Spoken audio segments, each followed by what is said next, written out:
Agency GRU के number 2 अधिकारी। रूस के राष्ट्रपति व्लादिमीर पुतिन के सिस्टम में 3 तरीके के लोग होते हैं। पहले दिखने वाले जनरल, दूसरे लड़ने वाले कमांडर और तीसरे पर्दे के पीछे रहकर युद्ध की चाल चलने वाले अफसर। अलेक्सेव पुतिन की खुफिया सेना यानी अदृश्य रहकर काम करने वाले कमांडर थे। अलेक्सेव पर यह हमला सुबह के वक्त किया गया। वो अपनी गाड़ी से एक रिहाइश इमारत के पास पहुंचे थे, जहां पर पहले से एक अज्ञात हमलावर घात लगाकर बैठा था। जैसे ही अलेक्सेव गाड़ी से उतरे, उन पर फायरिंग करके हमलावर मौके से फरार हो गया। फिलहाल पुतिन के सबसे करीबी खुफिया सैन्य अधिकारी की हालत गंभीर है और उनका ICU में इलाज चल रहा है। रूस ने इसे अलेक्सेव की हत्या का प्रयास माना और यूक्रेन को इसका जिम्मेदार बताया। आज आपको इस हमले पर रूस के विदेश मंत्री का बयान सुनना चाहिए। ज़ेलेंस्की शासन अपने पश्चिमी प्रायोजक को यह समझाने के लिए कुछ भी करने को तैयार है कि वे निष्पक्ष शांति वार्ता के लिए अमेरिकी समर्थन को कमजोर करने में साथ दें। सुना आपने, रूस के विदेश मंत्री का बयान साफ साफ इशारा कर रहा है रूस इस हमले को यूक्रेन की साजिश मान रहा है।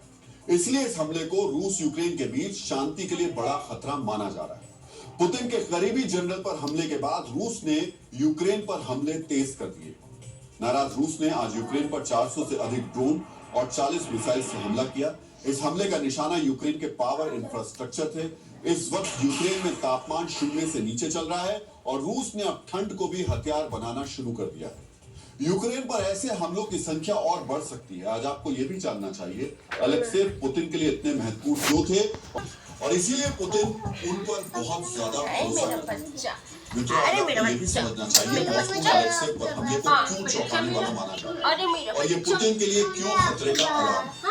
रूस में इतने ताकतवर व्यक्ति की सुरक्षा बहुत कड़ी होती है। उनका रास्ता, समय, मूवमेंट सब गुप्त रखा जाता है। अगर कोई उन्हें निशाना बना पाया तो इसका मतलब साफ है रूस के अंदर जानकारी लीक हो रही है और दुश्मन व्लादिमीर सिस्टम के अंदर घुस गया या फिर कोई अपना ही पुतिन से गद्दारी कर रहा है।